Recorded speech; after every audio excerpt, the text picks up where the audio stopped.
Seharian ini saya bahas tentang perkenanan Tuhan. Jadi saya kasih judul besar ketika Tuhan berkenan kepada seseorang, beda-beda karakter, 5 kali ibadah kami berkhotbah, dan berikut menunya sudah ada di belakang saya.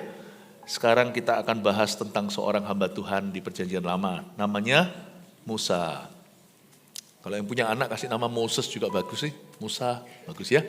Musa, tambah engnya, kayak John Eng gitu, Andrew Eng. Musa engking, wah itu kan durian enak sekali aduh. Musa engking, ya enggak ini memang Raja Jayus. Kitab Bilangan ayat 12, ayat 1 sampai 16, cukup panjang ayat-ayat, kita Bible study, ambil catatan, pasti banyak rema-rema baru yang Anda terima. Kalau Anda ketinggalan salah satu, dengarkan yang lainnya, karena pasti Anda diberkati. Ini cerita yang kurang bagus sebenarnya, karena tentang pemberontakan siblingsnya Musa. Koko sama cicinya memberontak sama Tuhan dengan cara menghina Musa. Seorang kalau berkenan pada Tuhan itu, mari kita sekarang pandang lihat sifatnya kayak apa. Pembelaan Tuhan seperti apa, jangan cuma cari pembelaannya. Wah, kita dikenan Tuhan itu dibela mati-matian sama Tuhan. Enggak begitu juga. Orang yang dikenan Tuhan itu pasti menunjukkan sifat dulu.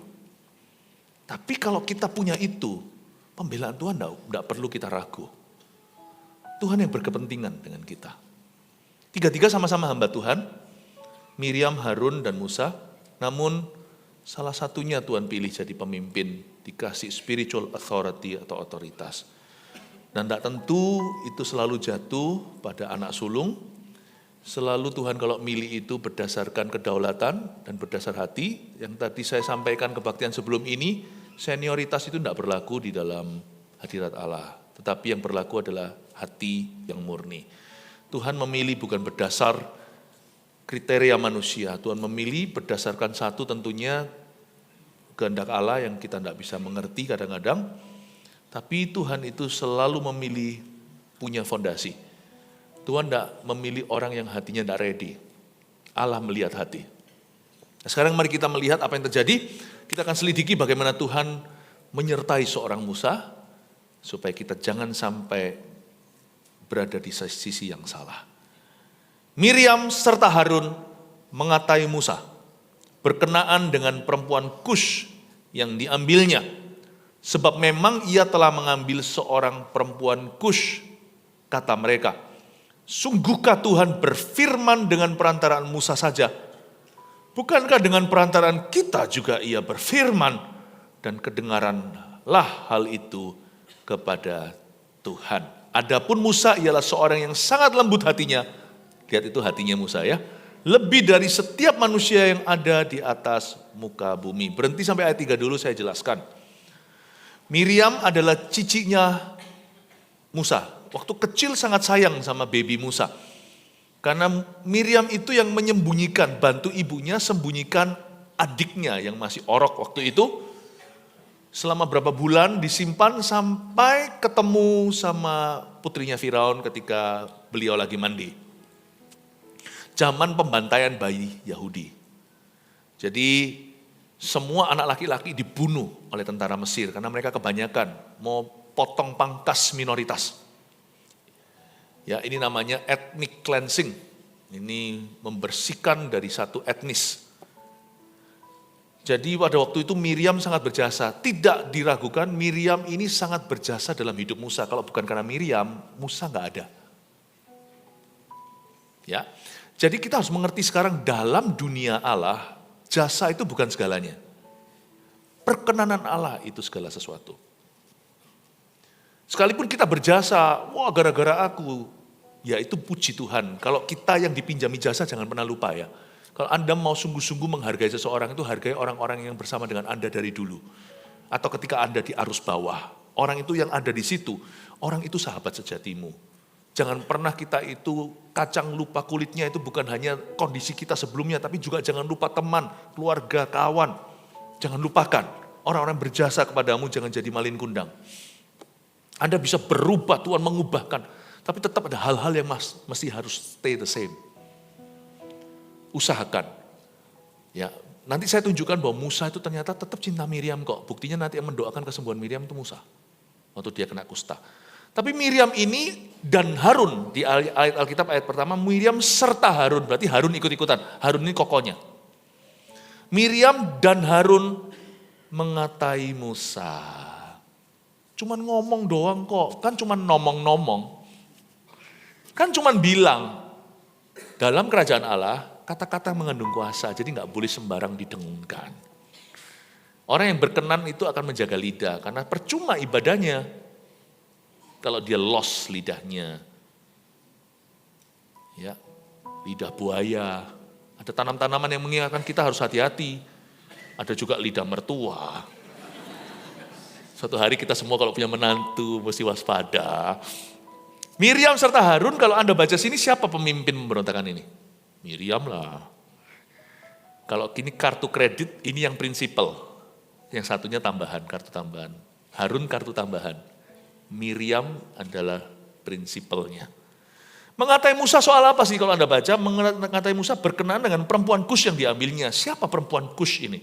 Kalau perempuan Kush ini bukan istrinya yang sah, Musa selingkuh, janganlah Harun yang mengatai. Tuhan sudah kata-kata dulu. Saya rasa mereka dalam pernikahan sah. Bisa jadi perempuan Kush ini adalah Zipora, istri Musa. Tapi yang di Midian itu loh yang papanya Yetro itu, mertua Musa. Bisa jadi dia tinggal di Midian, namun dia keturunan Kush. Kush itu Ethiopia, pekat gelap kulitnya. Bisa jadi Zipora itu gelap kulit, dia tinggal di Midian, namun keturunan Ethiopia. Atau bisa jadi Musa ini kan dipanggil Tuhan waktu usia 80.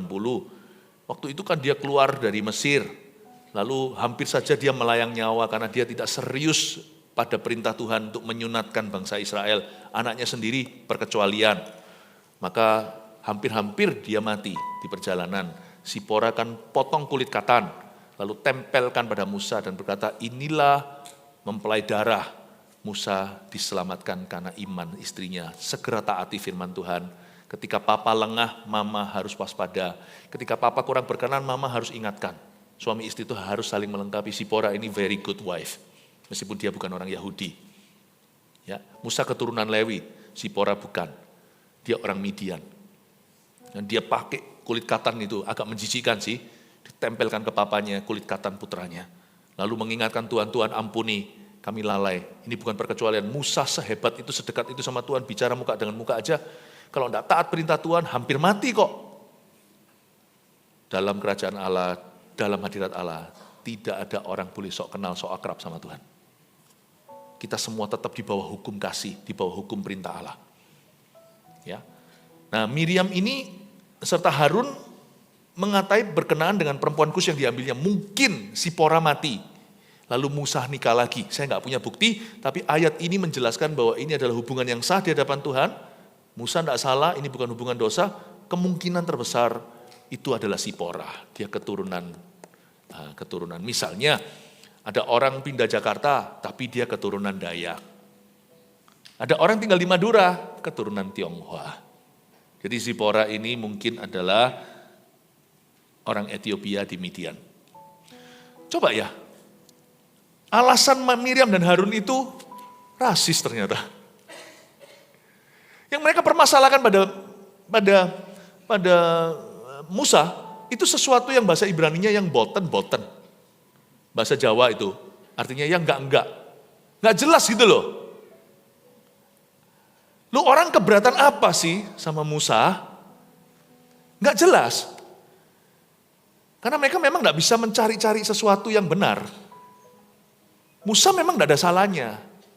Dikeker dari kanan, kiri, atas, bawah. Ya paling-paling suatu persoalan yang dicari-cari lah ketemunya. Jadi mereka mempermasalahkan wanita Kush yang diambilnya. Oke? Coba lihat ayat 2. Saya tunjukkan kepelin-pelanan dan kedolak-dalikan. Orang itu kalau nggak suka sama orang itu cari-cari salah itu ternyata ada. Ayat 2 sudah bukan tentang wanita Kush itu. Lain lagi. Jadi hai Miriam Harun, kalian mau apa sih? Haters itu nggak jelas. Maunya apa? Kritikus-kritikus kalau bukan kritikan membangun itu gak tahu agendanya apa. Kata mereka, sungguhkah Tuhan berfirman dengan perantaran Musa saja? Emangnya cuma dia yang hamba Tuhan? Bukankah dengan perantaran kita juga ia berfirman? Dan kedengaranlah hal itu kepada Tuhan. Ayat 2, ternyata kita kira masalahnya tentang istri Musa. Ayat pertama kan mereka kata-katai berkenaan dengan perempuan Kus yang diambilnya. Ayat 2, lain lagi ceritanya. Masa Tuhan berfirman lewat Musa saja, kata Miriam. Karena Miriam juga seorang nabiah. Biasanya orang kalau bidangnya lain gak urusan. Biasanya gak saling mengurusi. Tapi kalau bidangnya sama, biasanya ada iri hati. Paham ya? Misalnya Miriam itu pedagang gitu. Musa itu hamba Tuhan, menurut saya sih tidak masalah. Karena sama-sama dengar suara Tuhan. Yang satu pendetanya, gembalanya, gembala Israel saat itu Musa. Yang satu lagi nabiah. Dia juga punya kriteria rohani untuk ditonjolkan. Jadi Miriam itu lebih bersenggolan, apalagi Harum itu imam. Lalu dia hasutlah adik yang satu, melawan adik satunya lagi. Dia ngomong, Run, ya Cik Miriam, emangnya Musa doang yang hamba Tuhan? Aku kan nabi ya, waktu Israel itu keluar Laut Merah. Aku yang bernubuat dengan rebana. Iya ya Cik.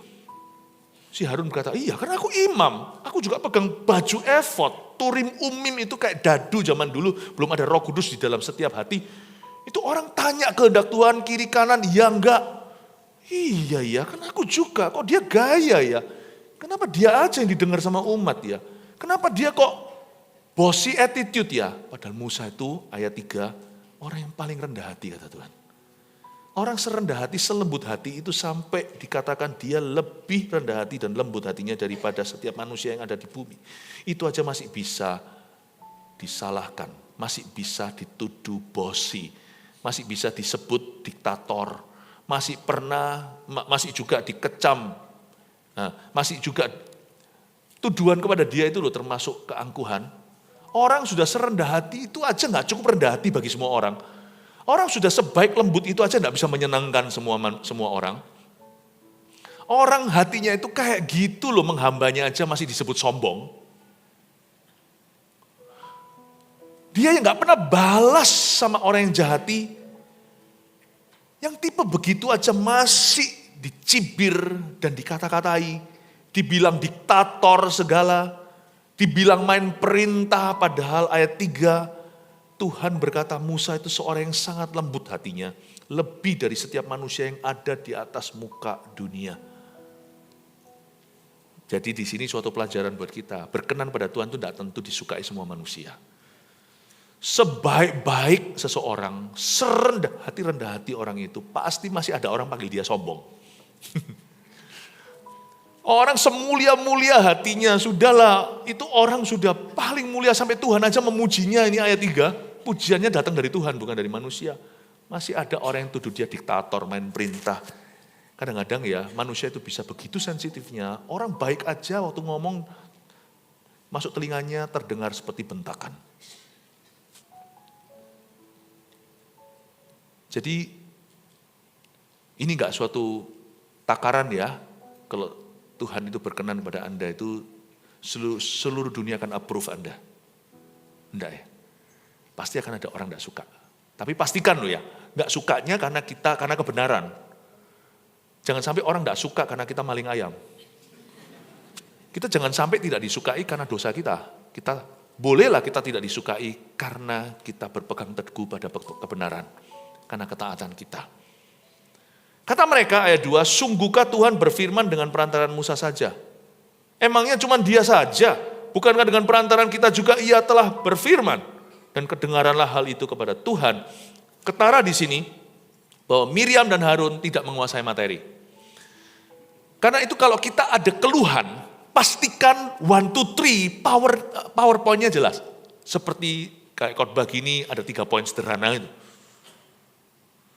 Kalau kita nggak suka sama seseorang, apalagi sama pemimpin, orang yang di atas kita, wewenang rohani yang Tuhan taruh di atas kita, termasuk papa mama.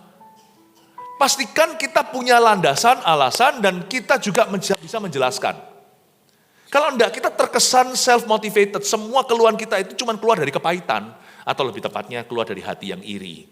Orang kalau iri itu nggak jelas, coba lihat ya. Orang yang iri pasti nggak jelas sama sekali. Sebentar dia dolak, sebentar dia dalik. Seperti Musa diperlakukan oleh Miriam dan Harun. Sebentar karena wanita Kus yang diambilnya, sebentar berurusan dengan menyambung lidah Allah. Berurusan dengan firman. Berurusan dengan pelayanan. Jadi sebenarnya itu, hey Miriam, hey Harun, what do you actually mind about your brother? Kamu itu keberatan apa sih tentang saudaramu? Nggak bisa tentukan satu. Coba lihat ya. Orang kalau kepahitan atau orang kalau nggak jelas, kalau iri hati, kalau dia itu nggak suka sama seseorang itu sebenarnya motivasinya adalah dirinya sendiri. Sebenarnya bukan orang itu. Dia tidak tertarik untuk membangun orang itu, untuk mengubah orang itu demi kebenaran atau demi kebaikan. Enggak. Sebenarnya dia ingin menonjolkan diri. Gua nggak dapat yang lu punya. Aku kepingin yang kamu miliki. Aku nggak bisa dapat itu, maka aku membunuh dan aku bunuh. Aku akan assassinate atau akan membunuh karaktermu. Lihat ya, orang kalau nggak jelas, itu kalau ditanya sebenarnya apa, nggak bisa jelaskan. Bahasanya paling gini, semua orang ngomong kamu gini. Contohnya nggak bisa jelaskan. Kamu tuh orangnya sombong. Baik, saya terima. Kaget. Ya, puji Tuhan, betul. Ya gitu, harus bisa tentukan satu not. Thank you ya. Kaget saya. Tapi thank you. Ini kasih tepuk tangan untuk semua yang melayani kayak gini, luar biasa. Ini berapa kali dia gini terus itu ya. Puji Tuhan, nanti pulang harus pajari.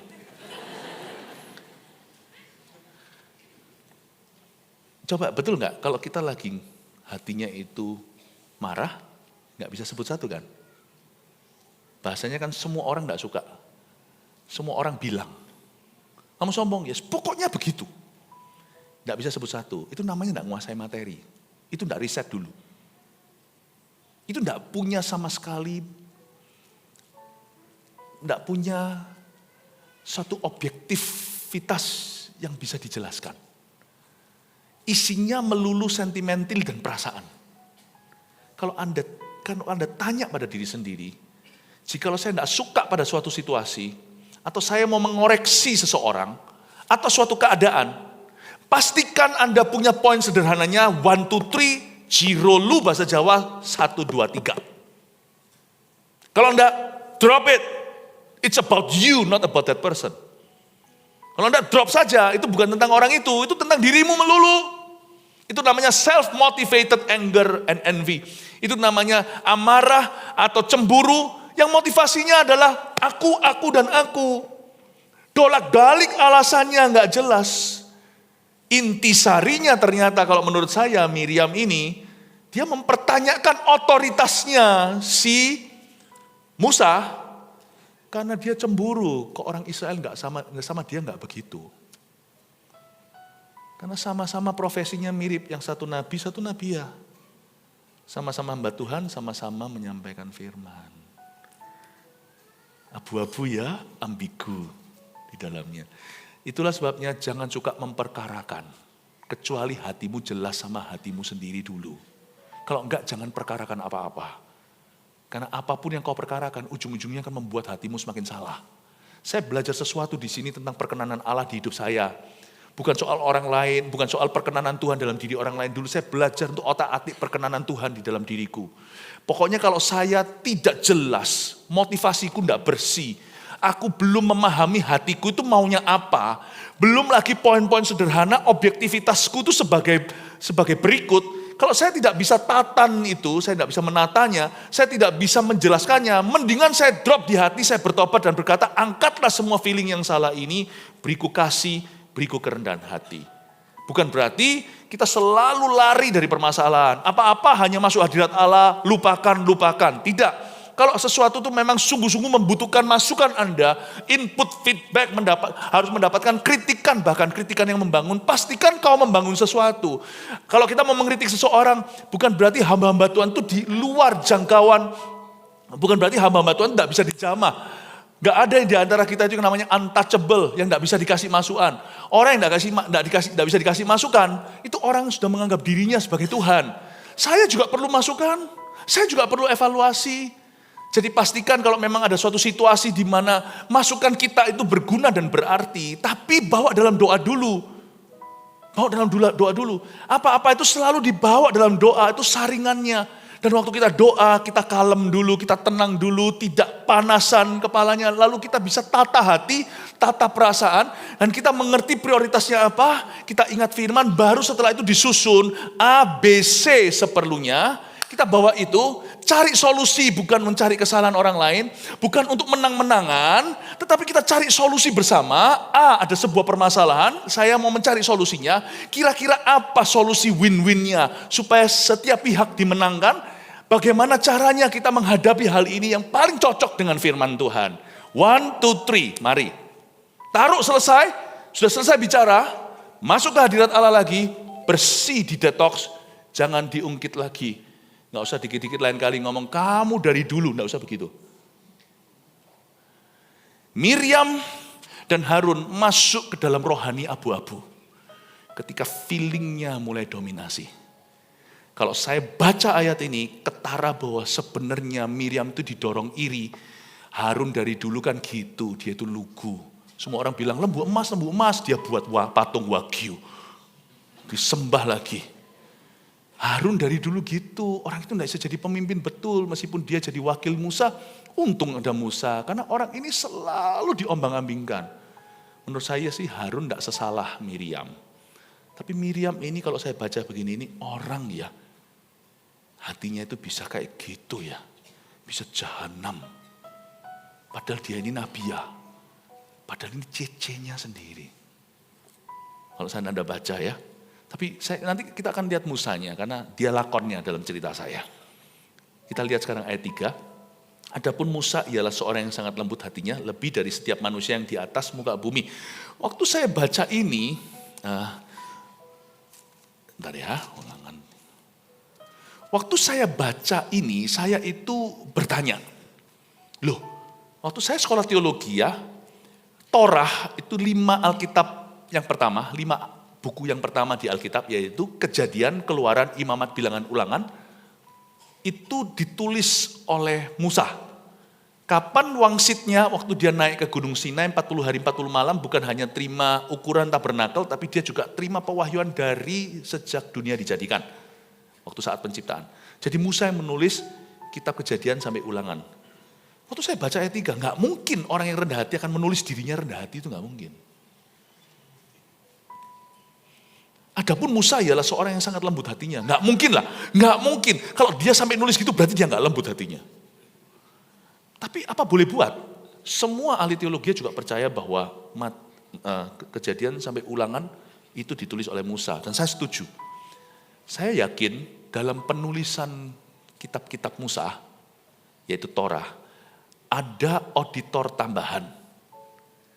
Contohnya, kitab Ulangan, kitab terakhirnya Musa, kitab Ulangan, tidak usah dibuka, pasal 34 ada perikop kematian Musa. Nggak mungkin dia nulis matinya sendiri. Kematian Musa, kemudian naiklah Musa, bla bla bla, lalu habis itu orang-orang gimana setelah mati dikuburkan dia di suatu lembah di tanah Moab, kan nggak mungkin ditulis oleh mayat. Saya percaya Ulangan 34 itu mungkin ditambahkan oleh Yosua, auditornya di zaman purbakala. Musa yang menulis Kejadian sampai Ulangan, kecuali Ulangan 34 ya kan.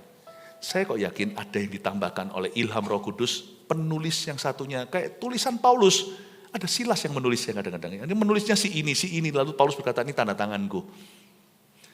Saya yakin ayat 3 ini saya pegang sebagai keyakinan sendiri, ditambahkan oleh Yosua, anak rohaninya. Adapun Musa, ialah seorang yang sangat lembut hatinya. Bapak rohaniku ini, Musa ini, itu bukan papa jasmaninya, bukan papa kandungnya. Dia berkata, bapakku ini seorang yang sangat lembut hatinya. Lebih dari setiap manusia yang di atas muka bumi. Ya, sekali lagi saya pelajari dari ayat ini tentang perkenanan Allah dalam hidup Musa, bahwa gak mungkin orang yang rendah hati nulis dirinya rendah hati, itu gak mungkin. Jadi kalau tiba-tiba ada orang datang di atas berkata, saya adalah orang yang sangat rendah hati, betul.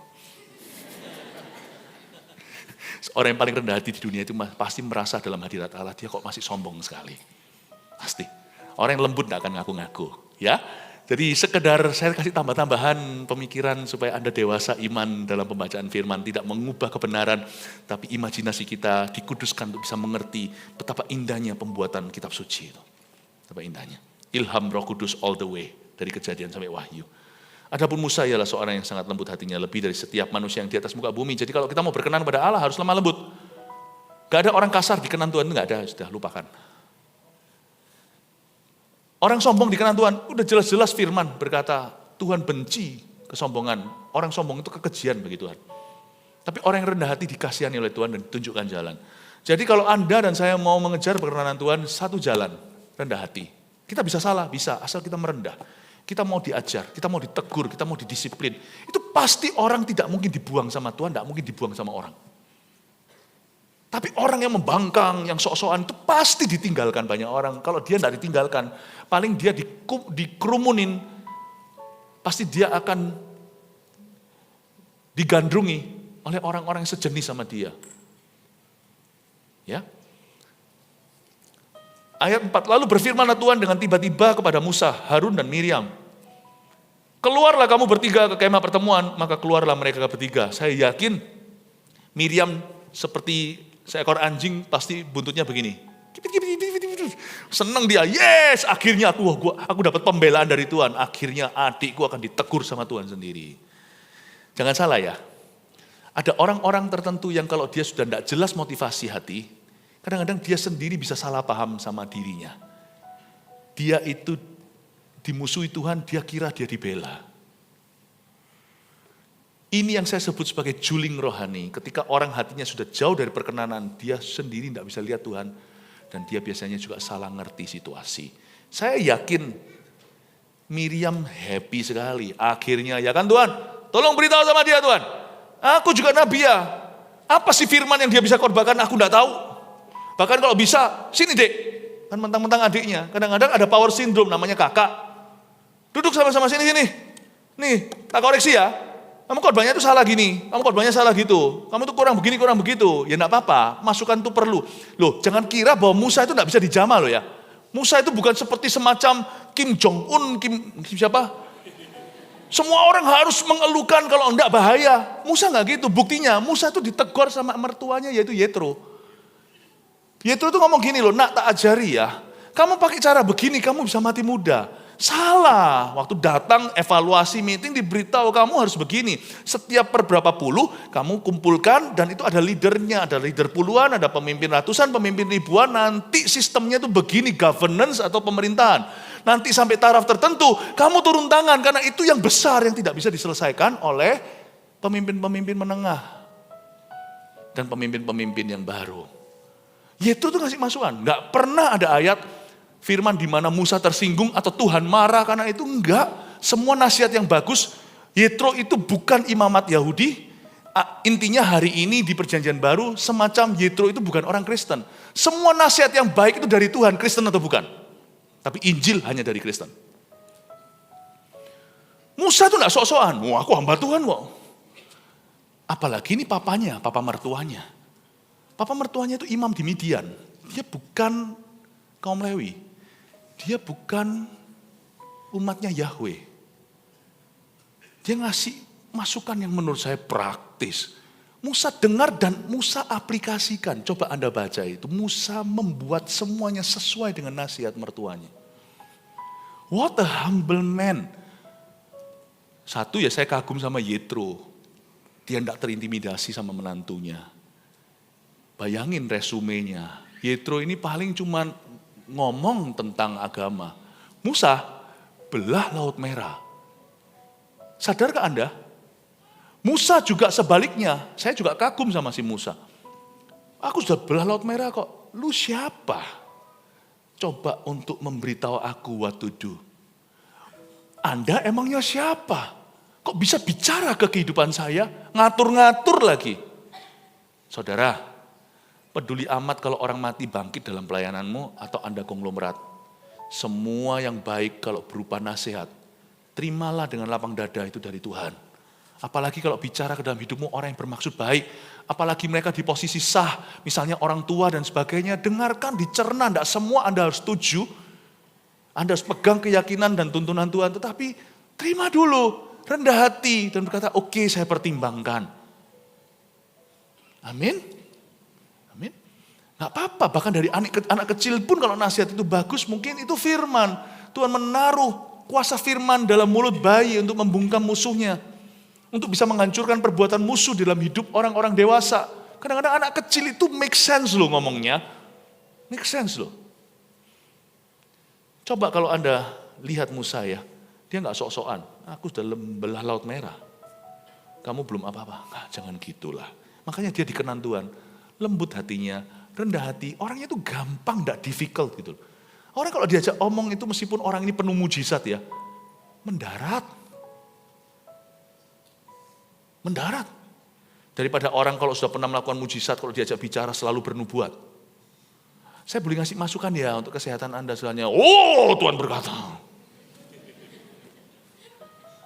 Saya kalau olahraga hari ini saya masih dilatih sama coach saya. Diberitahu ini mesti gini-gini. Kemarin lalu coach kami akibat penginjilan daripada Pak Melki. Coach kami sama di gym. Terima Tuhan, itu buahmu Melki. Sampai ke gereja, pas lagi kumpul di gereja saya bilang sama teman-teman di jemaat, masalahnya saya kurang menjelaskan, saya bilang, ini saya, kaget, Pastor Philip, di CG ini coachnya. Nah, Pastor Philip apa CG member? Waktu saya lihat mata yang bingung, saya lihat ini coach saya. Saya bilang, ini coach saya, ini guruku, ini coach saya semua. Saya kira gembala seniornya. Kok ada coachnya? Siapa ini maha guru? Gitu ya. Oh saya lupa berita, ini coachnya di gym. Oh orang-orang baru begitu. Kalau saya lagi latihan, diperintah-perintah lah. Angkat besi ini saya gitu, bayar lagi, udah disiksa bayar lagi. Kembali lagi. Paham maksud saya? Anda mungkin membelah Laut Merah. Tapi mungkin di bidang lain, Anda pasien saja.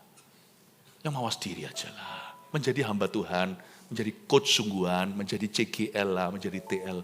Itu cuma salah satu kepercayaan Tuhan. Di bidang lain, Anda tetap anak. Anda tetap istri orang.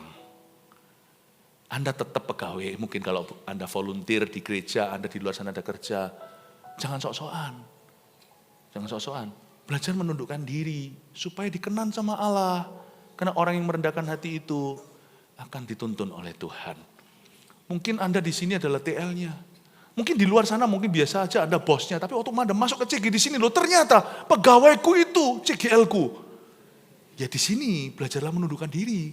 Di sana dia yang menundukkan diri kepadamu di dalam dunia kerja. Di sini dalam dunia pelayanan. Belajar menundukkan diri. Bukankah ada ayatnya saling menundukkan diri. Dan dengan demikian Tuhan semakin berkenan. Amin Bapak Ibu Saudara. Jadi orang tidak boleh sok-sokan. Jadi orang itu harus biasa aja. Tidak boleh terlalu banyak ulah. Tidak boleh terlalu banyak gaya. Supaya suatu hari pada kita juga dikatakan seperti Musa di ayat 3. Adapun si Seno itu, adapun si sebut namamu sendiri, si Wati ini, ialah seorang yang sangat lembut hatinya. Lebih dari setiap manusia yang di atas muka bumi. Amin Bapak Ibu Saudara. Jangan ada power syndrome. Karena Tuhan tidak berkenan. Si Miriam udah kipit-kipit nih, udah seneng, ekornya udah asik, aku kan dibela sama Tuhan ini, adikku akan dimarah-marahin, dimaki-maki. Lalu turunlah Tuhan dalam tiang awan dan berdiri di pintu kemah itu, lalu memanggil Harun dan Miriam, maka tampillah mereka keduanya. Ayat 6, lalu berfirmanlah ia, dengarlah firmanku ini. Teneng, siap-siap ya, eng-engnya keluar ini. Jika di antara kamu ada seorang nabi, maka aku Tuhan menyatakan diriku kepadanya dalam penglihatan. Aku berbicara dengan dia dalam mimpi. Nabi langsung si Miriam naik antenanya. Aku akan dipuji Tuhan. Bukan demikian hambaku Musa. Wow, bagus Tuhan. Teruskan. Berarti Tuhan menyangkali Musa nih. Jika ada nabi aku akan bicara begini. Bukan demikian hambaku Musa. Oke Tuhan, baik. Ini orang biar tahu diri nih. Begini ngomongnya sama ciciknya. Mana hormatnya sama kakak tertua. Senioritas kan. Bukan demikian hambaku Musa. Seorang yang setia dalam segenap rumahku. Mulai kecut mukanya. Apa ini maksudnya? Jangan ngaku-ngaku. Orang yang dikenan Tuhan itu nanti Tuhan yang ngaku-ngakui dia. God's testimony is better than your testimony about yourself. Kesaksian Allah tentang dirimu itu lebih bagus, lebih kuat, lebih mengikat daripada kesaksianmu tentang dirimu. God's testimony. Tuhan pasti akan mengakui. Kadang-kadang yang lucu adalah kita melihat foto dengan pejabat. Foto, luar biasa. Bagus sih, bagus. Itu good. Saya tidak mau nyalai apa-apa. Tapi jangan berlebihan. Sebab ingatlah, kalau itu masih sisi satu koin. Koin satunya lagi itu masih butuh diuji. Tolong pergilah ke rumah Bapak pejabat tersebut. Fotomu dengan, foto Anda dengan dia dipajang enggak di ruang tamunya? Yang sungguhan besar. Itu yang bukan yang memajang foto pejabat itu. Tapi yang pejabat itu pasang fotonya di rumahnya, itu yang sungguhan besar. Yang besar di mata Tuhan, yang dikenan, itu bukan yang ngaku-ngaku dekat sama Tuhan. Yang Tuhan akan bilang di depan manusia, ini hambaku, kepadanya aku berkenan. Dia tidak akan meneriak, teriak-teriak di jalanan, menyaring-nyaringkan suaranya, tetapi pulau-pulau menantikan pengajaran, itu yang besar. Yesus itu besar, karena dia tidak membesarkan diri, dia datang begitu aja. Yohanes Pembaptis yang peka rohani tahu, ini anak domba Allah. Aku buka sepatumu pun nggak mampu. Aku nggak layak untuk buka tali sandal.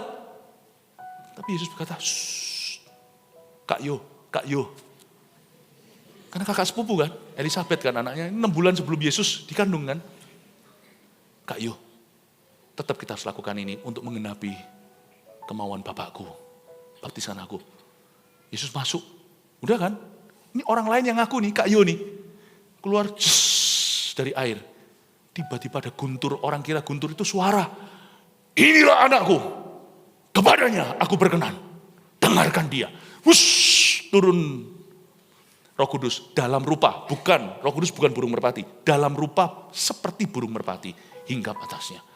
Lalu gak berhenti, Yesus kembali ke Galilea. Ngomong sepatah kata, setan keluar.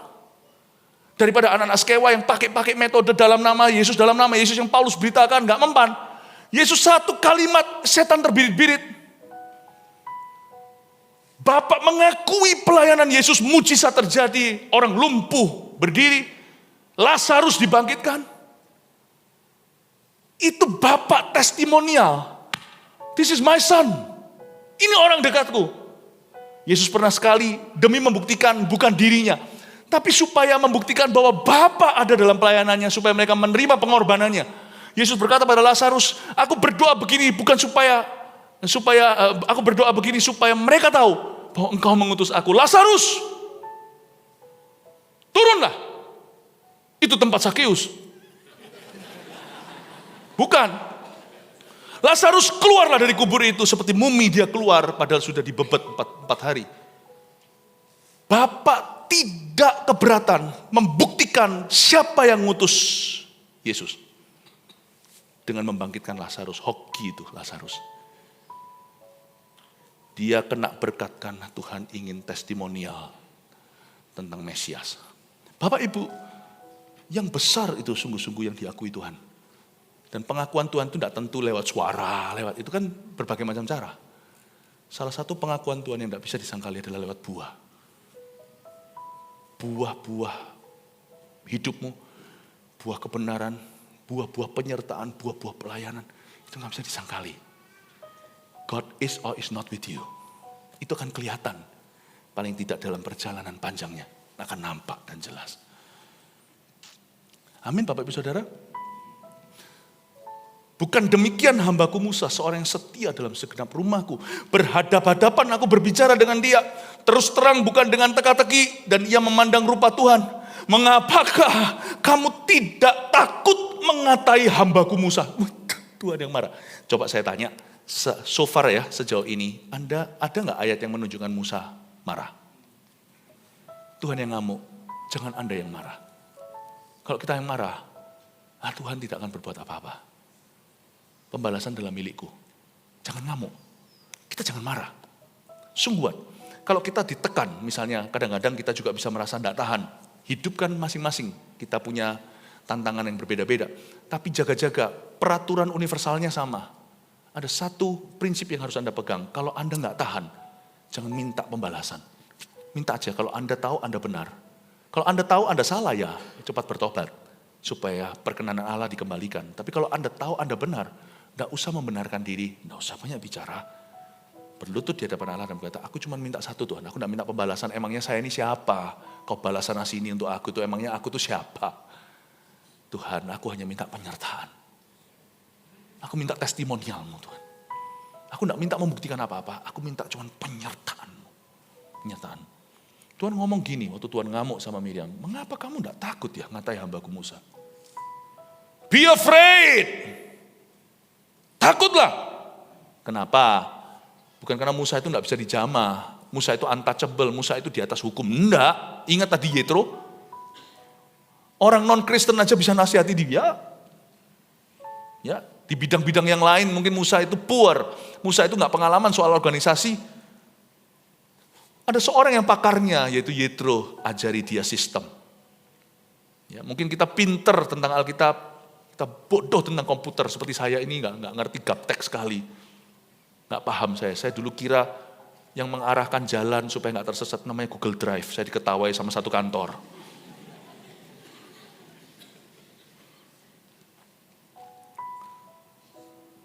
Bukan berarti Musa, kita ini tidak bisa dikandani, itu tidak boleh. Tapi karena tuduhan-tuduhannya tidak jelas. Be afraid, kamu harus takut Miriam.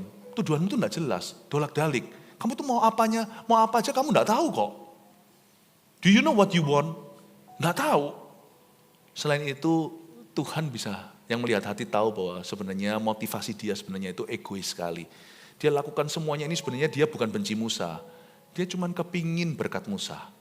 Kok enak ya dia dielukan kayak gitu. Kok bisa ya dia itu, kok bisa ya semua orang menghargai dia. Aku juga kepingin seperti dia. Inilah seorang wanita yang penuh ambisi sih Miriam.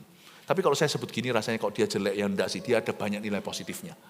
Kalau Anda baca ya Miriam itu dia yang menggerakkan Israel untuk memuji Tuhan ketika keluar dari Laut Merah. Ya, luar biasa. Tapi juga dia tidak jaga hati, dia jatuh hari itu. Ayat 10, ayat 9. Sebab itu bangkitlah murka Tuhan terhadap mereka lalu pergilah ia. Waduh, Tuhan gak perlu babi bu, gak basa-basi, langsung pergi. Kadang-kadang kita gak ngerti kalau orang itu tidak dikenan sama Tuhan, itu Tuhan gak marah-marah. Tuhan sudah gak ada aja dalam pekerjaannya. Tuhan udah gak ada aja dalam pelayanan, udah gak ada dalam khotbahnya. Khotbahnya bagus. Bukan berarti kita boleh asal-asalan mempersiapkan khotbah, tapi jangan kira bahwa khotbahmu bagus itu yang menumbuhkan jemaat. Saya juga harus ingatkan diri saya sendiri, enggak, hubungan saya dengan Tuhan. Kalau Tuhan enggak suka, enggak berkenan, itu Tuhan enggak marah-marah kok. Sekali aja paling Tuhan tegur, kasih dia satu reasoning, kasih dia suatu alasan berpikir, lalu Tuhan pergi. Dan ketika awan itu telah naik dari atas kemah, maka tampaklah Miriam kena kusta. Putih seperti salju. Ketika Harun berpaling pada Miriam, maka dilihatnya bahwa dia kena kusta. Ciciku. Kena kusta ini kurang relevan buat zaman. Zaman kita ini kusta itu jarang terjadi kecuali di daerah tertentu di dunia. Karena kita cukup terlindungi. Tapi sebenarnya supaya menjadi satu paralel perumpamaan, supaya Anda ngerti ya, orang kena kusta seperti Miriam atau kena kusta itu syoknya seperti apa buat Miriam, dan syoknya seperti apa buat Harun. Karena Harun pasti merasa guilty sedikit, kok aku izinkan ciciku begini, aku itu imam loh. Sekalipun dia cici sendiri, tapi gimana pun juga aku punya tanggung jawab di hadapan Tuhan, aku ini imamnya semua, termasuk imamnya Miriam. Kok aku enggak peringatkan? Kena kusta zaman itu sama seperti kena kanker, karena enggak bisa sembuh. Jadi kalau Anda duduk di meja dokter, lalu diberitahu, kami temukan kanker. Mungkin masih ada harapan kalau stadium 1. Kalau cuma ada di situ misalnya, ada di ginjal Anda, cuma ada di situ gitu ya. Atau cuma ada di mana gitu, satu tempat, oh puji Tuhan, masih early, deteksi dini. Tapi kalau putih seperti salju, itu stadium 4. Paham ya? Waktu Tuhan pergi, perlindungan tercabut, dia kena kusta, langsung putih seperti salju, itu sama seperti orang kena kanker ganas, stadium terakhir. Shock dia. Harun shock. Bukan berarti orang kalau dikenan Tuhan tidak bisa sakit. Tapi itu bedanya sini, kalau kita dapat vonis sakit penyakit, namun kita tahu kita hidupnya berkenan pada Tuhan, itu tidak takut. Ada pegangan. Dan juga ada sukacita yang tidak bisa tercuri sekalipun sedih. Ada damai sejahtera yang melampaui akal manusia atau akal budi. Itu ada suatu pegangan, tidak takut mati. Hidup pun berserah penuh gitu. Tapi kalau Anda tahu Anda mengalami sakit penyakit, dan di hati kecilmu Anda mengerti bahwa Anda telah berdosa kepada Tuhan, waktu divonis itu nggak bisa nggak, perasaan pertama adalah ini hukuman Allah. Nah itu yang paling neraka dalam feeling kita. Tapi kalau kita divonis sesuatu, tapi kita tahu bahwa Tuhan di pihak kita, itu bukan sebagai hukuman, tapi sebagai batu loncatan untuk percaya kepada Tuhan, untuk semakin mengasihi Tuhan, untuk semakin sungguh-sungguh dalam kehidupan, itu beda feelingnya. Hari itu dia kena stadium 4. Lalu kata Harun kepada Musa ayat 11, coba baca di ayat 11. Tuanku, janganlah kiranya timpakan kepada kami dosa ini yang kami perbuat dalam kebodohan kami. Dengan kata lain bahasa sehari-hari gini, yang kami katakan tentang Anda, stupid semua. Lalu di ayat 11, lalu kata Harun kepada Musa, Tuanku, ini luar biasa loh. Kokohnya Musa kembali kepada submission dan penundukan diri. Dia berkata, my master. Dia pakai kata my master, not my brother. Di dalam urapan, Harun tahu Musa siapa. Di luar pengurapan itu, ya ini kakak beradik. Tapi di dalam urapan, dia sadar, kembali dia dalam urapan. My master. Luar biasa. Anda lihat gak di sini? Maka firman Tuhan ayat 12, maka berjingkrak-jingkraklah Musa dan berkata, tahu rasa. Atau, ne. Lihat ya, saya kagum sama Musa. He said nothing. Dan pertama kali dia buka mulut, dia mendoakan his accuser, pengkritiknya. Coba lihat, makanya saya itu sangat terharu lihat Musa. Saya nggak ngerti kalau semuanya, saya nggak pernah ngalami yang begini. Kalau kita alami kayak dia, gitu kira-kira gimana ya? Attitude, respon hati kita. Reaksi-reaksi kita itu loh seperti apa? Spontan-spontannya itu loh. Ayat 12, janganlah kiranya dibiarkan dia sebagai anak gugur yang pada waktu keluar dari kandungan ibunya sudah setengah busuk dagingnya. My master Tuanku, ingatlah mama. Kita bertiga punya mama yang sama. Musa gak ngomong apa-apa. Ayat 13, lalu berserulah Musa kepada Tuhan, ya Allah, sembuhkanlah cicikku. Saya terharu. Ngomong apa-apa, disikat, dihajar kayak Yesus. Omongin apa-apa di kantor Pilatus, diam aja. Sekali dia buka mulut, Dear God, heal my sister who is my accuser. Tuhanku, sembuhkan musuhku, yang tiada lain adalah kakakku sendiri. Musuh orang adalah anggota-anggota rumah tangganya. Kata Yesus tentang seorang nabi yang tidak dihargai di rumahnya sendiri. Dia buka mulut, heal Miriam. Saya terharu loh lihat ini. Luar biasa ya. Luar biasa ya. Makanya waktu saya ayat 13 saya berkata, makanya Tuhan itu senang sama Musa. Dan senang. Kemudian berfirmanlah Tuhan kepada Musa, sekiranya ayahnya meludahi mukanya, tidakkah ia mendapati malu selama 7 hari? Tuhan malah yang curhat. Biarlah dia selama 7 hari dikucilkan keluar tempat perkemahan. Kemudian bolehlah ia diterima kembali. Ya sudahlah kalau lu maksa. Tuhan kayak ngomong gini sama Musa. Ya sudah. Tuhan saking marahnya, masih ngamuk nih Tuhan masih ngamuk sama si Miriam. Padahal Musa sudah bersyafaat dan Tuhan dengarkan. Tuhan tetap berkata, enggak. Ya aku sudah ampuni karena kamu yang minta. Baik, tapi dia tetap harus keluar dikucilkan 7 hari supaya seluruh Israel tahu bahwa pemberontakan seperti ini tidak kukenan sama sekali. Biarin. Musa tidak bisa tawar lagi, Musa tahu diri. Karena Musa tetap hamba meskipun sahabat Allah. Kemudian bolehlah ya diterima kembali, itu seperti ada kata-kata, ya sudahlah kalau kamu maksa, terima aja kembali dia. Ya udah, terima aja. Ada orang yang diterima kembali sama Tuhan itu karena doa orang yang dikenan Allah. Ada orang yang hari ini masih survive, itu karena ada orang yang masih berkenan pada Allah di sisimu, yang masih mempertahankanmu. Ya sudahlah, tapi Tuhan kenanannya kepada orang itu hanyalah sebatas, ya sudahlah. Tapi kepada Musa, aku bela. Bedanya di mana? Ini rendah hati, ini ngata-ngatai. Yang ini diam ketika dimusuhi, yang ini diam-diam memusuhi. Beda kan? Akhirnya perbedaan perlakuan Tuhan juga sama. Kepada yang lurus Tuhan lurus, kepada yang berbelat-belit Tuhan lebih belat-belit. Pada yang satu gua bela, dia gak bela diri, malah aku bela dia. Yang satu, ya sudahlah kalau kamu maunya gini, masih mau? Ya sudahlah, oke. Ya udah, tapi jangan sekarang. 7 hari lagi aja, aku gak mau lihat mukanya. Coba lihat perlakuan Tuhan. Satu berkenan, sungguhan berkenan. Yang satu berkenan karena, yang satu bukan berkenan, satu diterima karena orang yang berkenan. Makanya saya bersyukur kalau ada orang dikenan Tuhan dalam office Anda, itu berarti Anda yang beruntung punya orang berkenan di sana. Tapi orang yang berkenan tidak akan ngaku-ngaku. Bos, ya naikkan gajiku bos. Kenapa? Karena saya orang yang berkenan. Perusahaan ini berkati karena saya. Langsung aja tolong ya, pecat orang itu. Karena hari itu Tuhan juga pecat dia dari perkenanan. Karena orang yang berkenan tidak mungkin ngaku-ngaku. Sebab ayat 3 tadi itu dieditor oleh Yosua, itu bukan Musa sendiri yang nulis. Kalau Musa nulis begini, saya nggak percaya dia. Ya, kalau memang Anda berkenan nanti orang tahu sendiri. Orang tahu sendiri, Tuhan akan beritahu nanti.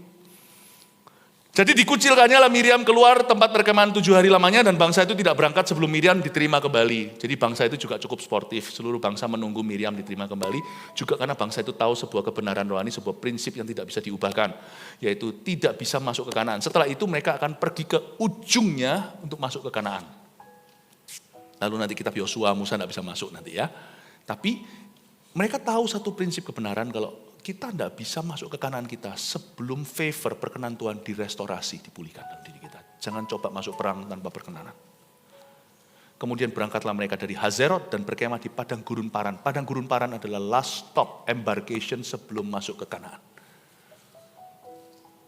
Jadi jangan maju kalau Tuhan tidak berkenan kepadamu. Jangan maju. Sebab percuma. Anda tidak akan menang. Anda tidak akan melihat kemuliaan Tuhan. Ketika Tuhan berkenan kepada seorang Musa, apa yang terjadi? Ada 3 poin di sini.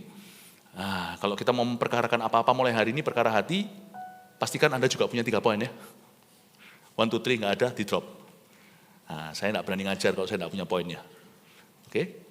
Demikianlah poin-poin untuk review apa yang kita telah pelajari bersama. 1, Tuhan akan mengakuinya di hadapan manusia kalau Tuhan berkenan pada seseorang.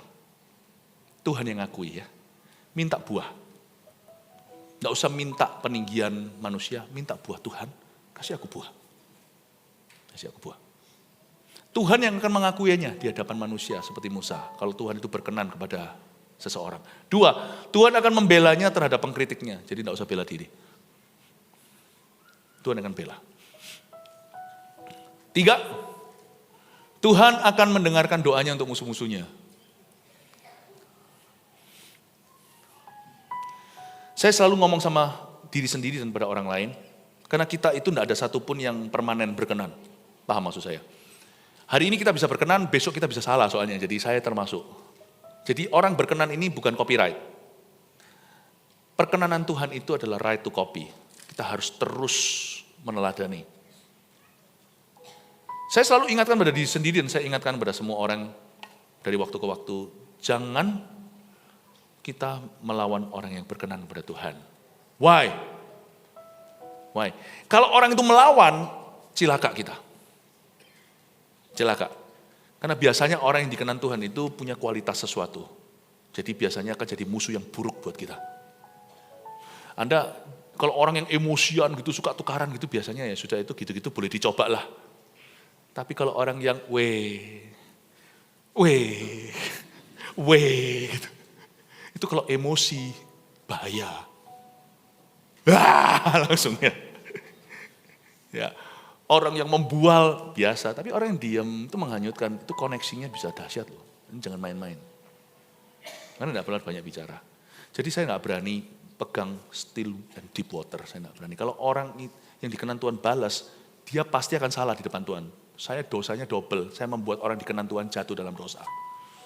Lalu belum lagi orang itu punya kesanggupan apa, saya nggak tahu. Karena orang itu diam-diam menghanyutkan. Tapi kalau dia nggak balas, aku lebih celaka. Berarti ada seseorang kan membalasnya nanti Tuhan. Mati aku, kalau aku injak sepatunya dia.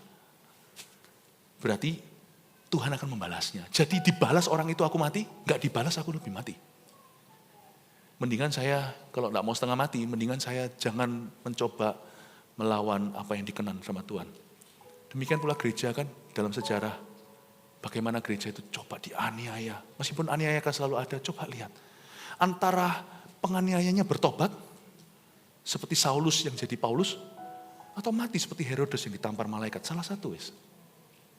Israel, Anda baca. Di dalam sejarah, tidak usah sekarang, sejarah modern, politiknya ini tidak usah ikuti. Musuh-musuhnya itu sama Tuhan. Sekalipun Israel salah, tetap sama Tuhan dihukum. Tetapi coba lihat, musuh-musuhnya tidak ada yang luput. Tidak ada yang luput dari tangan Tuhan. Bapak Ibu Saudara, saya selalu ingatkan pada saya sendiri bahwa Tuhan itu mendengarkan doa orang yang dikenan Tuhan untuk musuh-musuhnya. Saya tahu bahwa orang-orang yang Tuhan kenan di hidup ini, mereka yang hidup setia kepada Kristus, takut pada Tuhan, hidup dalam firman. Saya butuh doa mereka. Karena doa orang benar bila dengan yakin didoakan sangat besar kuasanya. Jangan pilih-pilih orang untuk didoakan, saya tahu. Tapi rahasia doa dijawab itu bukan yakin dengan yakin didoakan, imannya besar. Tapi doa orang benar. Ada doa orang ibu-ibu rumah tangga, tidak punya apa-apa. Dia doakan Anda bisa luput dari bangkrut. Karena orang itu orang benar. Saya tidak ajarkan kita untuk naruh harap sama manusia, ya bukan.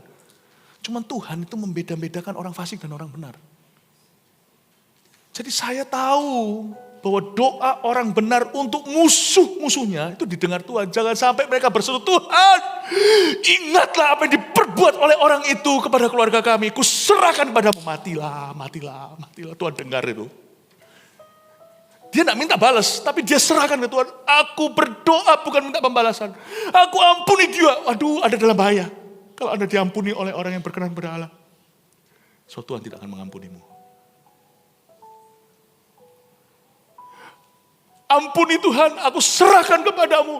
Aku berdoa, kau berikan pada kami sekeluarga kekuatan karena uang seorang janda dilarikan. Kok tega ya Tuhan, suamiku udah mati. Tapi orang itu bisa ambil uangku. Aku memang bodoh, gak pinter bisnis. Aku ketipu, aku belajar sesuatu. Ampuni kekuranganku. Aku ampuni orang itu Tuhan. Sama Kristennya lu. Aku ampuni dia Tuhan. Aku gak mau sesuatu musibah terjadi atasnya. Tuhan berkata, baik anakku, baik anakku, baik anakku. Aku berdoa Tuhan Yesus, kau pulihkan kami. Malaikat, berkati. Pastikan janda ini akan mengalami buli-buli minyak. Tak pernah berhenti. Aku serahkan anakku supaya bisa sekolah. Pastikan uang sekolahnya ada. Dalam nama Yesus Tuhan, aku ampuni dia. Aku sungguh ampuni, aku tidak mau kepahitan. Sebab aku tidak mau salah di depan Tuhan. Dalam nama Yesus, amin, amin. Baik, ini tongkat. Kamu bawa untuk mujizat. Go. Gak ada sekarang. Mana yang diampuni tadi? Sini. Aku kasih janda itu tongkat. Sini. Malaikat, gadanya. Dia sudah ampuni kamu kan? Malah sekarang pembalasan milikku. Dia tidak balas kamu kan? Aku yang membalasmu. Be careful. Tapi kalau dia berdoa, Tuhan ampuni. Paham ya maksud saya? Saya tidak mau berada di dalam doanya orang berkenan kalau saya salah. Karena apapun juga yang mereka doakan, benar atau salah, saya akan selalu disalahkan Tuhan. Makanya lebih baik kita jadi orang berkenan aja yang mendoakan musuh-musuh kita supaya jangan mereka dihukum sama Tuhan. Supaya Saulus bukan mati tapi menjadi Paulus yang bertobat. Tahukah? Bukan doa pembalasan yang diinginkan, tapi orang-orang benar akan berdoa akan musuh-musuhnya bertobat. Saya rasa itu yang dibutuhkan oleh kerajaan Tuhan di akhir zaman. Ya, jangan minta orang fasik mati, minta mereka berbalik arah. Haleluya, kasih tepuk tangan untuk Tuhan. Mari kita semua bangkit berdiri.